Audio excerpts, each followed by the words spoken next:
Welcome back to Tapering UK. Today we are talking all things taper. What is a running taper or race taper? How to do it, why you should do it. Let's go.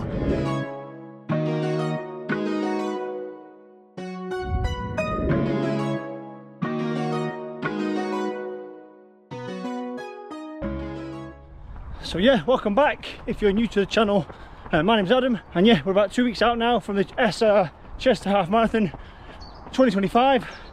Obviously this year I'm one of the pacers, so now 2 weeks to go to race day. When I'm filming this is about the right time to start to think about your taper. So we're going to cover all things taper. Doesn't matter if you're not running the Essar Chester Half Marathon this year, any race, these tips and advice is for anyone that's training. We're going to cover the taper as a whole, what it is, how you should do it and why you should do it. So first things first, what is a taper? Basically the most basic definition of taper is a reduction in either intensity or volume of your training, or both. Obviously you gradually just taper it down, hence the word, tapering it down from where you were, slowly start to decrease it slightly in preparation for race day itself. And yeah, I'm making this in preparation for the Essar Chester Half Marathon this year, as I'm one of the pacers, and obviously I'm making some info videos in the build up to that race.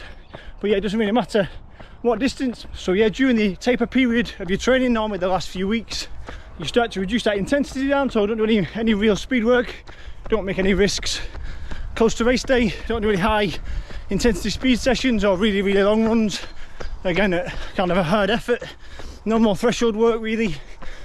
You can maybe stick to race pace blocks within your running, but again just ease your training down a little bit in terms of intensity or volume. So again, volume wise, reduce that number down. And yeah, so for volume, if you've just done peak weeks of training, start to knock off a little percentage of that, so maybe go down to 75% of that previous week, and then the next week maybe drop down to 50 or 60% again of your peak week. There's no real hard fast rules. Again, it is kind of subjective and individualistic, so try and experiment a little bit yourself in terms of what works best for you, but as a definite reduce your intensity slightly and your volume slightly.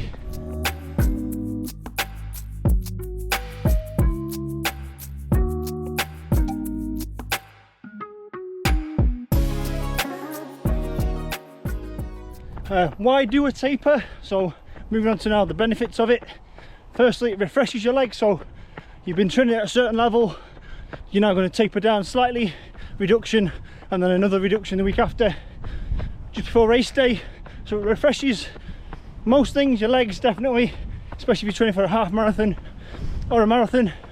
Towards the end of that long block, you can start to get heavy legs, feel a bit of lethargy and a lack of energy towards the end, which is normal with the, again, intensity of the training and the length of the training block. So yeah, just helps to refresh the legs, but also I think it refreshes the mind. Like I said, you've been focused on a goal or a regimen for a number of weeks, training hard for a specific race, and you help just to refresh that mind now, takes the pressure off for the last week or two, reduce your training down and have a bit of a reset. As well as that, it can help you recover from any aches or niggles or pains that you've been nursing, especially again towards the end of a training block. So any kind of deficiencies you've got or little strains or aches, like I say, especially in the legs, can help over that next couple of weeks just before race day. That reduction can help them to recover, rest them up a little bit more than you have been. And tapering is a subjective topic, everyone will have their own opinion.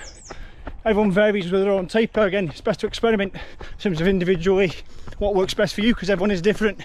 Some people don't taper at all and don't see the benefits.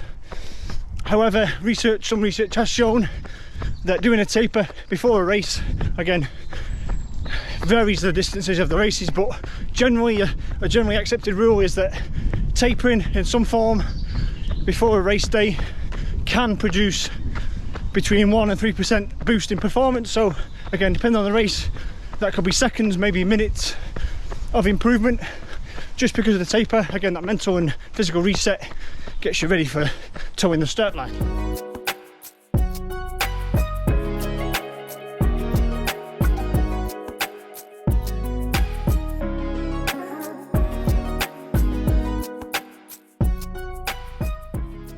Moving on to how to do it, again, as always, these are just my opinions based on my own experiences and obviously a bit of research that I've done. But yeah, how to do a taper, again, I've done the basics earlier. It's basically a reduction in intensity, volume, or both. Most people will definitely reduce the volume down, like I said, 75%, 50%, give or take, of the peak volume in the build up to race day. Intensity, again, taper it. You want to keep some bits of intensity in there, maybe a couple of little fartlek workouts just to keep the legs moving and not getting too lethargic. Again, especially if you've been doing that longer distance training when it's all been steady state and, like I say, not too quick. You maybe want to refresh the legs up with a couple of speed bursts, but again, not too much. It's dangerous to run too fast on refreshed legs and burn yourself out again. A very general rule of thumb, if it's 5k training specifically and you've been training just for that, doing nothing else, no long runs, etc., just 5k specific, race taper, generally a week will be long enough. So 7 days before race day, do your last training run, and then over that next 7 days before race day, maybe get a couple of reduced runs in. So easy run at reduced volume, maybe one little fartlek burst, and maybe another little shakeout before race day. But yeah, reduce it down. 7 days is normally long enough. For the 10k, again, 7 to 10 days is generally enough for, again, 10k specific training. Similarly, again, 10 days before your race, reduce your volume down, minimize your intensity a little bit, maybe get one little speed burst in there. For the half marathon, again, I would generally recommend 10 days to 2 weeks. You've been doing slightly longer training, probably slightly for a longer period of time as well in terms of the training block itself. So give yourself a good 10 days, 2 weeks to reduce that intensity down and that volume over that period of time. And for the marathon, obviously the biggest one of the lot, if you're training for that and you've been doing, say, a 14-16 week block or longer, give yourself between 2 weeks and 3 weeks for your taper. Give yourself a nice gradual reduction down after all that hard training. So that's tapering in its most basic form. A bit of information about what it is, why I think most people should do it, and then how to do it if you wish to do it. Again, it's very subjective. It's quite a complex topic, and each different runner will have their own opinion on it. Like I said, some people like to just train right up to race day and go into it on a kind of rhythm. They don't want to reduce the training down. I'm kind of somewhere in between. I think a taper is beneficial more mentally than physically sometimes, but again, if it's been a hard training block, physically it can provide those benefits too. But I'm also a proponent of it not being too long. I do think if you do it too soon, too far before race day, you can lose quite a lot of fitness. Obviously, you will naturally lose a little bit because you're reducing your training down. So where you are 2 weeks before race day, so that's your peak week, or one of your peak weeks, you should be at peak fitness. You will also feel quite tired probably, but then reducing your training down and your intensity, you will probably lose a little bit of fitness over those weeks, but the gain in terms of refreshing your body and mind will offset that loss, that minor loss. But yeah, personally, over years of experimenting with different lengths of training blocks and different lengths of tapers, I personally again find if I leave it for too long, so more than a 2 week, maybe more than 10 days generally, I can get quite heavy legged. I lose that impetus in my legs, the energy and the bounce from them. So I like to reduce it as best I can. The shorter the taper, the better for me, but I still always have at least a week, regardless of what I'm training for.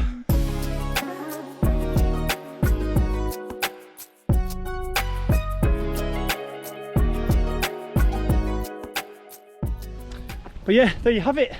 That's tapering in a nutshell. Go out there, like I said, test it out for yourself, experiment, find out what works best for you, what length of taper, and is reducing your volume more than your intensity better, or vice versa, maintain a decent volume but reducing that intensity down. Like I said, experiment yourself, figure out what works best. That is probably the best advice I can give.